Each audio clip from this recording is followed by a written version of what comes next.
नमस्कार दोस्तों, मैं राजेश खोदरे एक बार आप सभी का MGCI के डिजिटल लर्निंग प्लेटफॉर्म पर स्वागत करता हूं। हम यहां आज PAT का प्रीवियस ईयर पेपर का सॉल्यूशन लेकर आए हैं, जो कि हमारा केमिस्ट्री सब्जेक्ट का रहेगा, जिसका हमारा ईयर है 2022 और इसकी डेट जो है 15/10/2022 के लिए है। ठीक, और ये हमारा फर्स्ट शिफ्ट का पेपर है और हमारा सब्जेक्ट है केमिस्ट्री। तो आइए हम लोग इस पेपर का सरल शब्दों में यहाँ पर सॉल्यूशन देखते हैं। तो स्टार्ट करते हैं हमारे पहले क्वेश्चन से। तो हमारा पहला जो क्वेश्चन है वो है biogas is produced by. Biogas का उत्पादन खालिस्तान के द्वारा होता है। तो भाई बायोगैस हम सब जानते हैं गोबर गैस का एक अन्य नाम है, और गोबर गैस को क्या पशुओं के गोबर से बनाई जाती है, और पशुओं के गोबर में हम लोग जानते हैं अपचित सेल्यूलोज होता है। पशुओं का जो गोबर है, पशुओं के गोबर में क्या होता है? अपचित सेल्यूलोज। ठीक है, अब इस अपचित सेल्यूलोज का हम लोग क्या करते हैं? वायु की अनुपस्थिति लेकर, वायु की अनुपस्थिति और सूक्ष्म जीवों की उपस्थिति लेकर क्या हम यहाँ पर सूक्ष्म जीवों की उपस्थिति लेकर क्या इसका किण्वन कर क्या बनाते हैं? बायोगैस या बायोमीथेन गैस। ठीक है, तो ये जो किण्वन है वो वायु की अनुपस्थिति में कराया जाता है। ठीक, तो हमारे पास जो ऑप्शंस दिख रहे हैं ये किस तरह का हमारा उत्पादन है, तो हम सब देख पा रहे हैं ये एनारोबिक क्या हमारा डाइजेशन है, अवायवीय पाचन होता है। ठीक है, तो इसका करेक्ट आंसर हमारे लिए बी होने वाला है। अगला क्वेश्चन हमारे पास है, निम्न में से कौन सा नोनिन का सूत्र है? हमारे पास हमको नोनिन का क्या यहाँ पर फॉर्मूला बताना है। तो नोनिन क्या एक एल्कीन है, और एल्कीन का हम सब लोग सामान्य सूत्र जनरल फॉर्मूला जानते हैं। एल्केन का सामान्य सूत्र होता है CnH2n। अब नोनिन के लिए n का वैल्यू कितना रख देते हैं? 9, तो C 9 हो जाएगा, और H2 × 9 मतलब 18। तो नोनिन का फॉर्मूला हमारे पास आ चुका है C9H18, जो कि सी ऑप्शन में एकदम करेक्ट बैठेगा। अगला क्वेश्चन हमारे पास जो अगला क्वेश्चन है देखें, तो अगला क्वेश्चन है, ज़ेल्डाल की विधि लागू नहीं होती पूछा गया है। Kjeldahl method is not applicable to. तो भाई ज़ेल्डाल विधि होती क्या है? तो यह हमारे पास एक ऐसी विधि है जिसको हम लोग कृषि प्रयोगशाला में उपयोग करते हैं, और नाइट्रोजन का आकलन, नाइट्रोजन का पता करने के लिए यौगिक में इस विधि का उपयोग होता है। परंतु इस विधि का उपयोग उन नाइट्रोजन युक्त यौगिकों में नहीं कराया जाता जो वलय युक्त हो या जिनके अंदर नाइट्रोजन का डबल या ट्रिपल बॉन्ड हो, जैसे कि एजो कंपाउंड, जैसे कि नाइट्रो। और अगर हम वलय युक्त कंपाउंड की बात करें तो हमारा पिरिडीन, पायरोल और क्यूनॉल जैसे कंपाउंड में हम इस ज़ेल्डाल मेथड का उपयोग नाइट्रोजन के आकलन के लिए नहीं करते हैं। तो हमारे पास अगर क्या आ जाए बेटा, यहाँ पर पिरिडीन आ जाए, तो आपको इस पिरिडीन के लिए क्या ये ज़ेल्डाल मेथड नाइट्रोजन के आकलन के लिए उपयोग में नहीं मिलेगी। तो हमारा एक ऑप्शन क्या यहाँ पर पिरिडीन है। ठीक, बाकी के साथ हम इस ज़ेल्डाल का उपयोग कर सकते हैं। ठीक, तो अगला हमारे पास क्वेश्चन है, देखें तो अगला क्वेश्चन है हमारे पास, HI के साथ एल्कीन हैलाइड की अभिक्रिया से एल्केन बनाने पर रेड फास्फोरस का उपयोग एक उत्प्रेरक के रूप में कराया जाता है, जो कि एक रूप में कार्य करता है। तो आइए रिएक्शन समझते हैं। हमारे पास एल्किल हैलाइड मतलब RX है, जिस पर हम क्या HI की रिएक्शन करा रहे हैं रेड फास्फोरस की प्रेजेंस में। तो हम कक्षा के अंदर एक नारा पढ़ते हैं, रेड फास्फोरस HI का एक ही नारा है, हमसे जो टकराएगा एल्केन बन जाएगा। तो हमारा यहाँ पर अपचयन कर एल्किल हैलाइड का क्या अल्केन में परिवर्तन कर दिया जाता है। तो आपके ये 2H क्या एक हम अल्काइल पर और एक हम इस एल्किल हैलाइड के हेलोजन पर देते हैं, तो आपका यहाँ पर RH एल्केन हो जाता है और यहाँ से आपका क्या इस हेलोजन के साथ एक अम्ल हेलोजन बन जाता है और इस HI का I2 के रूप में अलग होता है। तो इस तरीके से यहाँ पर रिएक्शन होती है और ये रिएक्शन एक अपचयन के थ्रू होती है। तो यहाँ पर हमारा जो रेड फास्फोरस HI है क्या वो एक अपचायक की तरह काम करता है, एक रिड्यूसिंग एजेंट की तरह काम करता है। तो इसका करेक्ट आंसर क्या डी होने वाला है। अगला क्वेश्चन देखें तो हमारे पास अगला क्वेश्चन है, what is the component of, हमारे पास यहाँ नाइट्रोएथेन दिया गया है with 85% H2SO4 of hydrolysis. Hydrolysis के 85% H2SO4 के साथ आपका नाइट्रोएथेन का घटक। तो ये एक बहुत फेमस केमिकल रिएक्शन है जिसको हम यहाँ पर करके प्रोडक्ट देखते हैं। तो हमने यहाँ पर जो अभिकारक है क्या वो नाइट्रोएथेन लिया, इसकी हमें क्या जल से क्रिया कर जल अपघटन कर प्रोडक्ट बनाना है। हमारा यहाँ पर उत्प्रेरक है 85% H2SO4। तो इस उत्प्रेरक की प्रेजेंस में रिएक्शन से हमारे दो प्रोडक्ट फॉर्म होते हैं। एक तो हमारा 2 कार्बन का क्या एसिड बनता है जिसका नाम है एसिटिक एसिड। यहां से 2 कार्बन का क्या बन जाएगा, एसिड, और जो इसका बाय प्रोडक्ट होता है हाइड्रोक्सिल एमीन, क्या बन जाएगा, हाइड्रोक्सिल एमीन। मतलब यहां पर हमारे पास क्या इस नाइट्रोएथेन का ऑक्सीडेशन करा दिया गया है जिसके तहत क्या हमारा एसिड बन रहा है। तो हम ऑप्शन में चेक कर लेते हैं कि सही हमारा घटक या उत्पाद कहाँ है। तो हमारे पास इसका करेक्ट आंसर क्या बी होने वाला है। ठीक, अगला क्वेश्चन यहाँ पर देखते हैं। तो अगला क्वेश्चन हमारे पास है एल्यूमिनियम हाइड्रोक्साइड का Ksp वैल्यू दिया है, इस यौगिक की जल में विलयता कितनी होगी। तो ये तो हमारे लिए बहुत सिंपल सा सवाल है क्योंकि हमने इसका एक बहुत शॉर्टकट सीख रखा है कि जब भी कोई हमारे पास बेस एसिड या कोई लवण हो तो उसको आयोनाइज कर उसके आयन बना लो और उन आयनों के लिए क्या हम लोग Ksp का रिलेशन बना लेते हैं। तो यहाँ पर Ksp बराबर जो हमारे पास आयन जितना हो उसको उतनी संख्या में लेकर उतनी पावर दे दो। तो 1 की पावर 1 ये 3 की संख्या में है तो 3 की पावर 3 और दोनों की पावर को जोड़कर इसके लिए पावर बना दो। अब हमारे पास रिलेशन क्या बन चुका है, Ksp बराबर 27 इसकी घात 4। अब चूंकि प्रश्न में Ksp दे रखा है तो यहाँ पर मैंने लिखा 2.5 इंटू 10 की पावर -3 और यहाँ पर 27 इसकी घात 4। अब हम यहाँ पर इस 2.5 इंटू 10 की पावर -3 के अपॉन में क्या ले आते हैं 27, इसको सॉल्व कर लेते हैं, फिर हम विलयता अर्थात इसको प्राप्त कर लेंगे। तो क्यों ना हम इसको ऐसा अंक बना लें जिससे हम 27 को आसानी से काट सके। तो मैं यहाँ लिख देता हूँ। तो मैंने इसको 250 कर दिया। 250 इंटू 10 की पावर बढ़कर कितनी हो गई, यहाँ -5 अपॉन में कितना हो गया 27, जिसको आप क्या इजिली 9.26 बार में काट सकते हो, मतलब लगभग अप्रॉक्स 9 से कट जाएगा यहाँ पर।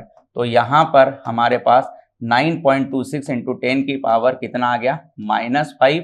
अभी बराबर में एस की घात कितनी है 4, उधर से एस की घात हटाकर हम क्या इधर पावर लगाएंगे 1/4 और ये हमारी इस प्रश्न के लिए क्या विलयता हो गई। ठीक, तो बहुत सरल सा क्वेश्चन है, बस कैलकुलेशन हमें आना चाहिए। ठीक है, तो इसका करेक्ट आंसर क्या हो जाएगा हमारे पास यहाँ पर डी, और आप सीधे पावर से भी जा सकते थे। यहाँ पर अगला क्वेश्चन देखें तो अगला क्वेश्चन है, in which year Wohler synthesized urea from ammonium cyanate. तो ये सन तो हमने बहुत अच्छे से याद कर रखा है, 1828, जो कि हमारे लिए वो वर्ष है जब पहली बार किसी साइंटिस्ट के द्वारा लेबोरेटरी में सिंथेसाइज कर, संश्लेषित कर एक इनऑर्गेनिक कंपाउंड से ऑर्गेनिक कंपाउंड को डिस्कवर किया गया था। तो हम उसकी रिएक्शन भी लिख देते हैं ताकि अगली बार यहाँ से कोई और क्वेश्चन आए तो हमसे बन जाए। अमोनियम साइनेट जो कि इनऑर्गेनिक कंपाउंड है, हीट कराया था, ऑर्गेनिक कंपाउंड यूरिया बनाया था। और ये काम किस सन में किया था? 1828 में किया था। किसने किया था? तो उन साइंटिस्ट का नाम है बोहलर। ठीक है, तो यहां पर आंसर हमारा चमकने लगा है 1828। अगला देखिए हमारे पास क्वेश्चन 9 जो है, सिंपल सा एक क्वेश्चन है। एरोमेटिक हाइड्रोकार्बन को खाली स्थान के द्वारा परिभाषित किया जाता है। तो एरोमेटिक के लिए जनक क्या, हम बेंजीन को देखते हैं, जिसका अणु सूत्र अगर हम देखें तो C6H6 होता है, जिसकी 6 कार्बन की रिंग होती है, जिसमें एकांतर क्रम में द्विबंध एकल बंध लगा होता है, और इस तरीके से हर कार्बन के पास एक हाइड्रोजन भी प्रेजेंट होता है, उपस्थित होता है। तो यहाँ पर हम देख सकते हैं, यहाँ पर क्या है, वैकल्पिक डबल बॉन्ड है, ठीक है, और 6 सदस्यीय रिंग संरचना होती है। 5, 3, 4 तो सरासर गलत है, इतना तो हम भी जानते हैं कि बेंजीन रिंग के लिए 6 सदस्यीय रिंग होती है। 6 सदस्य से ही हमारा आंसर हमको मिल जाएगा, हमें और ज़्यादा इसके लिए भटकने की जरूरत भी नहीं पड़ेगी। तो इसका करेक्ट आंसर होने वाला है ए। अगला क्वेश्चन देखें तो हमारे पास जो नेक्स्ट क्वेश्चन है वो है, which of the following can cause explosive in biogas. ठीक, निम्नलिखित में से किसके कारण बायोगैस में विस्फोट हो सकता है? भाई बायोगैस में विस्फोट तब होगा जब हम उस गैस को उसके दाब से बहुत अधिक दाब पर ले जाएं। ठीक है, मतलब उसके लिए ऋणात्मक दाब अगर हम दर्शाएंगे तो उसके लिए विस्फोट होना तय है। ठीक है, तो यहाँ पर हमारे पास नेगेटिव प्रेशर या नकारात्मक प्रेशर देकर क्या हम विस्फोट की स्थिति पर पहुंच जाएंगे? तो इसका सही आंसर क्या आ जाएगा? Negative pressure. ठीक है, आगे बढ़ते हैं। अगला क्वेश्चन जो हमारे पास है, which of the following contain aromatic ring structure. तो भाई साहब अगर मैं पॉलीथीन की बात करूं तो ये हमारा क्या एथीन का पॉलीमर होता है, जिसका इस तरह का कुछ स्ट्रक्चर फॉर्म होता है जिसमें कोई एरोमेटिक रिंग नहीं होती है।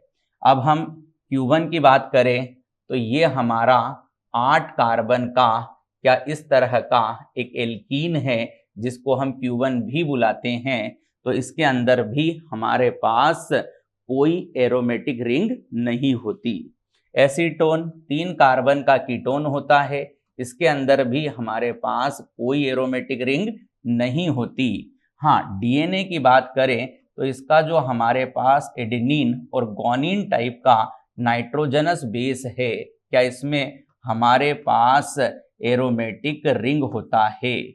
इसके अंदर क्या होता है? Aromatic ring.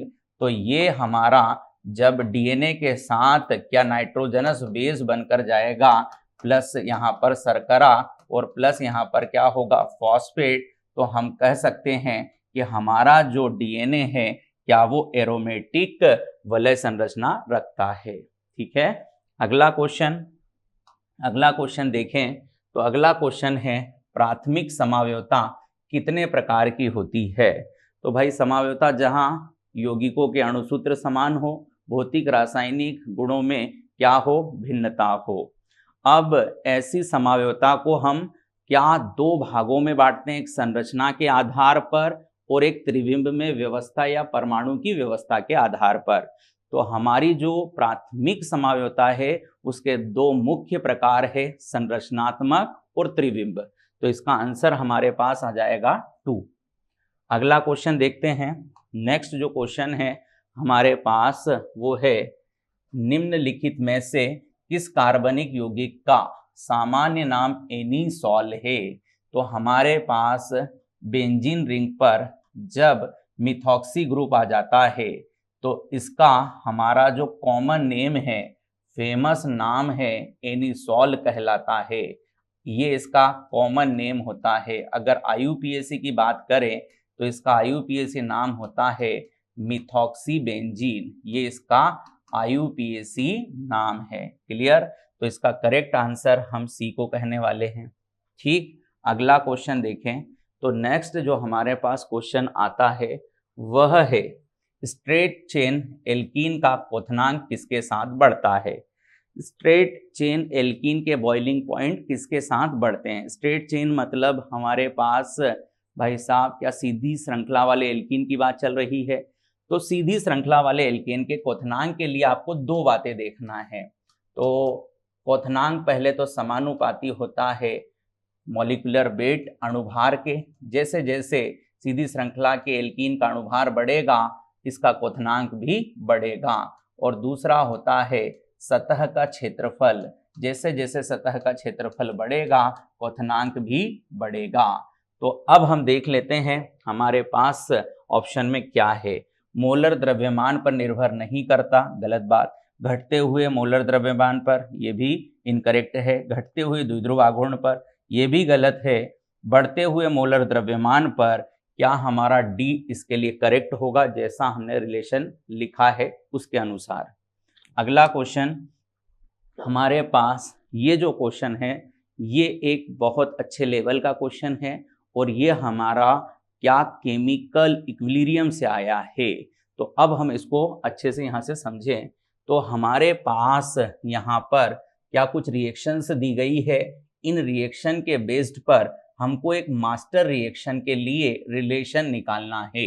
ठीक है, तो इस मास्टर रिएक्शन के लिए हम जो है रिलेशन कैसे निकाले, तो चेक करें हमारे पास यहाँ इसका रिएक्टेंट अभिकारक H2S मिलना चाहिए और यहाँ पर प्रोडक्ट में 2H+ और H2-। तो इनको कैसे रखें, इनको ऐड कर लाएं, इनको सब्सट्रैक्ट करके लाएं, किस तरीके से इन दोनों रिएक्शन को अरेंज करें कि हमारी मास्टर रिएक्शन हमें मिले। तो हम देख पा रहे हैं कि अगर मैं फर्स्ट समीकरण और सेकंड समीकरण को आपस में जोड़ दूं तो हमारा थर्ड आ जाएगा। क्यों आ जाएगा? क्योंकि यहाँ पर हमेशा जो राइट साइड और लेफ्ट साइड में चीजें क्या होती है, बराबर, क्या वो जोड़ने पर कैंसल आउट हो जाती है। तो यहां से ये कैंसल आउट हो गया, तो इधर H2S बच रहा है, H+H+ जुड़कर 2H+ हो रहा है और H2- मतलब हमारे पास इस रिएक्शन के लिए जो रिएक्शन कांस्टेंट है उनको किस तरीके से अरेंज करें, तो K3 = K1 × K2। ये हमारे पास क्या इसका सही जवाब होगा, है ना। K3 = Ka1 × Ka2 से हमारा रिलेशन इनके लिए मिल जाएगा। ठीक, तो हमारा आंसर आ चुका है। इसका करेक्ट आंसर क्या है, ए। अगला क्वेश्चन देखें तो हमारे पास यहाँ पर अगला क्वेश्चन, यहाँ एक और चीज, इसके दो ऑप्शन आपको सिमिलर दिख रहे हैं। अगर हम ध्यान से देखें तो यहाँ पर जरूर कोई ऑप्शन में यहाँ पर क्या होगा, चेंज, है ना। बाकी हमारा Ka1 × Ka2 करेक्ट है। तो यहाँ पर हम बात करते हैं अगला जो हमारा क्वेश्चन है, what is the reagent that bring an electron pair to reactive site is called. Electron युग्म की क्रियाशील स्थल पर लाने वाले अभिकर्मक को क्या कहते हैं। तो भाई इलेक्ट्रॉन युग्म, तो इलेक्ट्रॉन युग्म किस अभिकर्मक के पास होता है, तो हमारे पास उसका जवाब होगा कि वो एक न्यूक्लियोफाइल होगा, एक नाभिक स्नेही है जिसके पास क्या एक इलेक्ट्रॉन युग्म है जो उस स्पीसीज को मिलता है जिसके पास इलेक्ट्रॉन घनत्व कम हो, इलेक्ट्रॉन की कमी हो। ये उस स्थान पर जाकर इस युग्म को देकर क्या उसके इलेक्ट्रॉन की कमी को पूरा करता है। तो ऐसा कौन है सर, तो वो एक नाभिक स्नेही है, न्यूक्लियोफाइल है। इसका करेक्ट हमारा आंसर हो जाएगा डी। बहुत सिंपल क्वेश्चन आपको एग्जाम ने पूछे थे। अगला क्वेश्चन देखें, हाइड्रोकार्बन का क्वथनांक निर्भर नहीं करता है पूछा है। तो हम क्या यहाँ पर हाइड्रोकार्बन के बॉइलिंग पॉइंट के लिए क्या सबसे पहले तो अणुभार देखते हैं। ठीक, अणुभार के साथ साथ क्या हम उसकी सतह का क्षेत्रफल भी देखते हैं, जो कि हमें उसके वॉन्डरवॉल की जानकारी देता है। जितना ज्यादा सतह का क्षेत्रफल उतना ज्यादा वॉन्डरवॉल, उतना ज्यादा बॉइलिंग पॉइंट। अब यहाँ पर हम लोग जब अणुभार कैसा आ जाए यौगिकों के लिए समान, उस स्थिति पर क्या हम लोग शाखा की संख्या देखते हैं, और शाखा की संख्या जिसके लिए ज्यादा होगी उसके लिए क्वथनांक कम हो जाएगा। तो ये तीन चीजें हैं जिसके आधार पर हाइड्रोकार्बन के क्वथनांक को अध्ययन किया जाता है। तो यहाँ पर हम देख पा रहे हैं शाखाओं के आधार पर सही है, सतह क्षेत्रफल के आधार पर सही है, अणुभार के आधार पर सही है, समरूपता के आधार पर नहीं याद किया जाता, जो कि हमारा करेक्ट आंसर होगा। अगला हमारा जो क्वेश्चन है वो है 0.20 m। हमारे पास क्या सोडियम एसीटेट है जिसका 0.10 मोलरता वाला एसिटिक एसिड का के वैल्यू दिया गया है। हमको क्वेश्चन में पीओएच और यहाँ पर एक और चीज निकालना है, H+ कंसंट्रेशन। तो ये हमारा बफर विलियन पर आधारित क्वेश्चन है जिसमें हेंडरसन समीकरण से हम पहले एक एसिड का पीएच बनाएंगे, पीएच से पीओएच पर और पीएच से H+ पर पहुंचेंगे। तो हम यहाँ पर सबसे पहले पीएच का फॉर्मूला लगाते हैं हेंडरसन के लिए, pKa यहाँ पर हो जाएगा हमारा लॉग, यहाँ पर सॉल्ट कंसंट्रेशन आएगा और यहाँ पर एसिड का कंसंट्रेशन। पर क्वेश्चन में चूंकि हमारा pK नहीं है पर क्या है उसकी जगह Ka, तो 1.8 इंटू 10 की पावर -5, तो क्यों ना हम इसका pKa बना लेते हैं। तो माइनस लॉग क्या हो जाएगा Ka, तो यहाँ पर माइनस लॉग 1.8 इंटू 10 की पावर -5, तो यहाँ पर हो जाएगा हमारा -5 माइनस के साथ मिलकर 5 हो जाएगा, माइनस लॉग 1.8। तो आप इसको सॉल्व कर लेंगे तो हमारा log 2 का वैल्यू कितना होता है 0.3। ठीक, तो मैं उससे थोड़ा कम ले लेता हूँ, यहाँ पर 0.27 ले लेता हूँ। तो यहाँ पर हमारे पास क्या 4.73 ये pKa आ गया। अब इस pKa को हम यहाँ पर रख देते हैं 4.73, यहाँ पर log, यहाँ पर 0.20, यहाँ पर 0.10, कैंसल आउट होकर कितना आएगा 2। log 2 का वैल्यू डालो तो यहाँ पर log 2 का वैल्यू एक बार फिर से 0.3010, तो हमारे पास इसका जो आंसर आ रहा है वो ऐड करने पर पॉइंट यहाँ पर 5.04 ये हो गया हमारा pH। अब हम इसको pOH के लिए 14 से माइनस करा देते हैं, तो यहाँ पर हमारा जो आंसर निकल कर आता है 8.95 समथिंग, जो हमारे ऑप्शन के अनुसार हम चल रहे हैं। वैसे यहाँ 0.96 आना था, बट हम इसको ऑप्शन के अनुसार क्या करेक्ट करके लिख रहे हैं।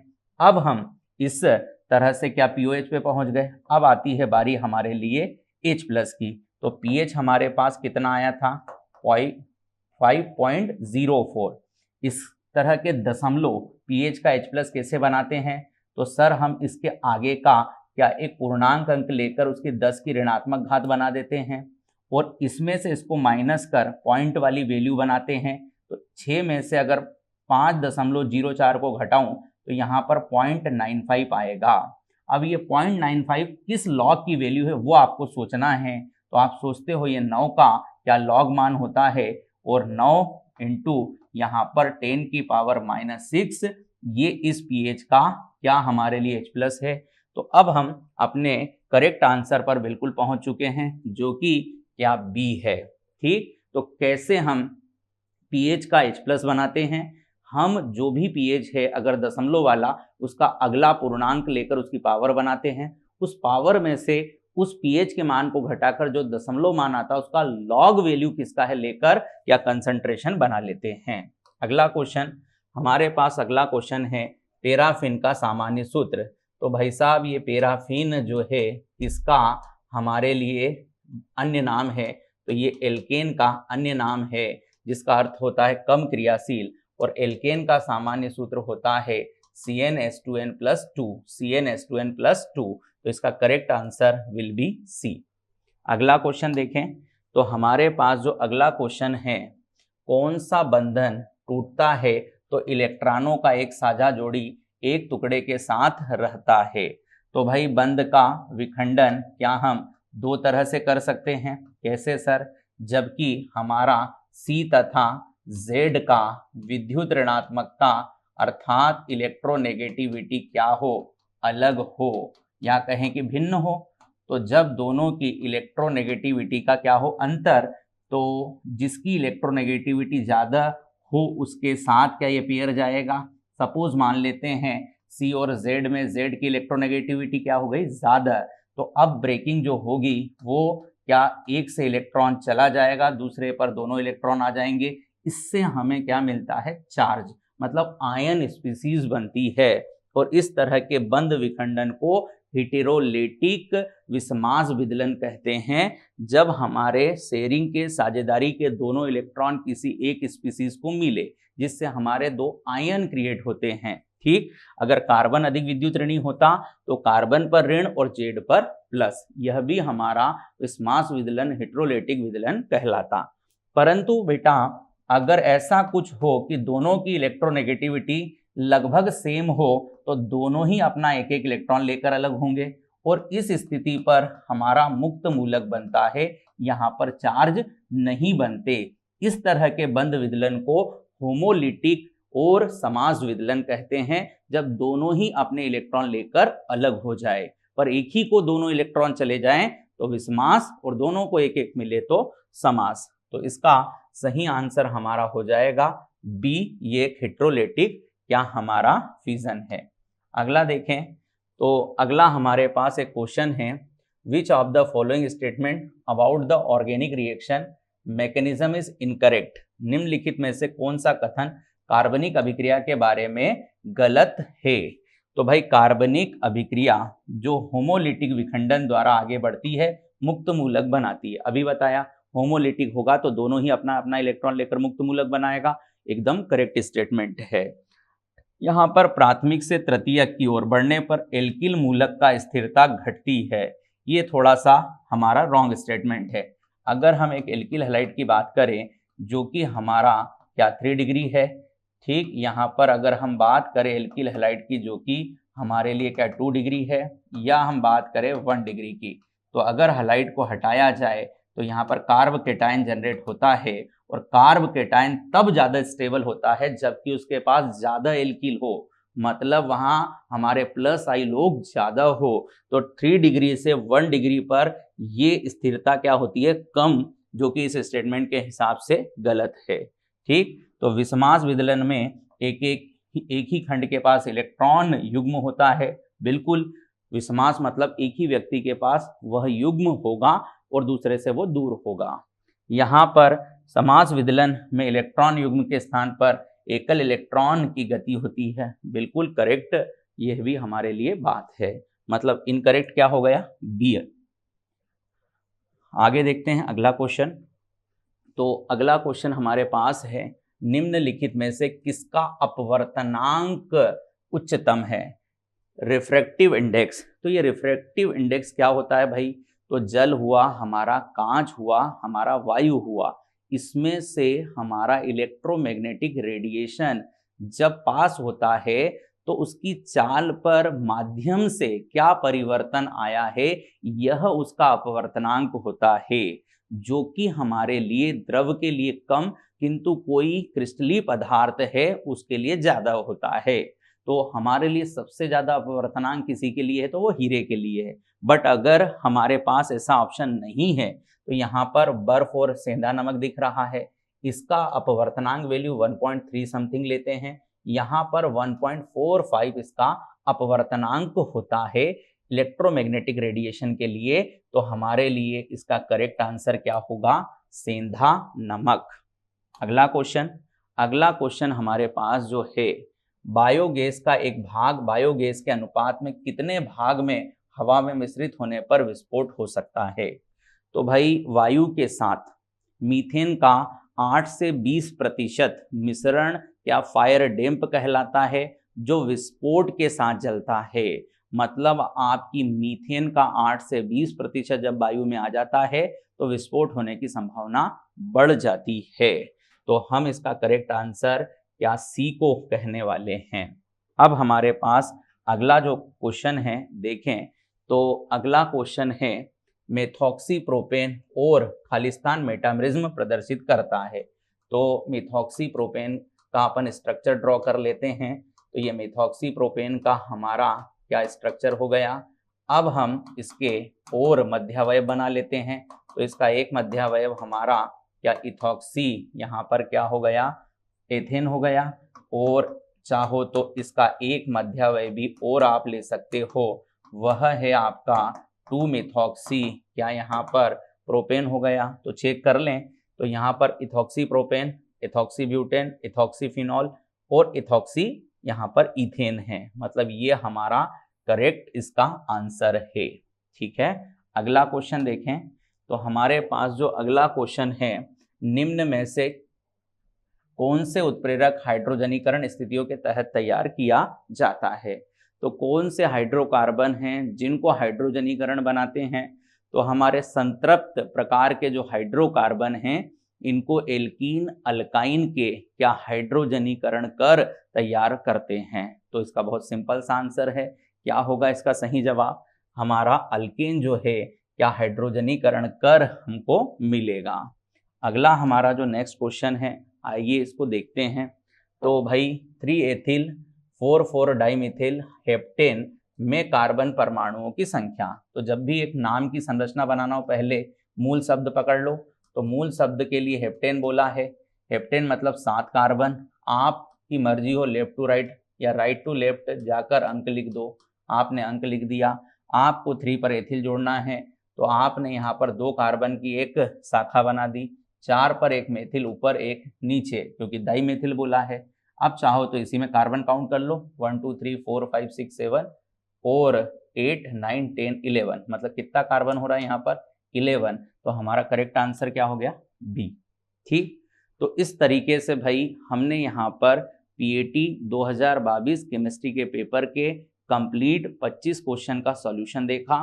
अब आप इसकी मदद से अपनी तैयारी को और बेहतर करें। आप सभी को बहुत बहुत धन्यवाद।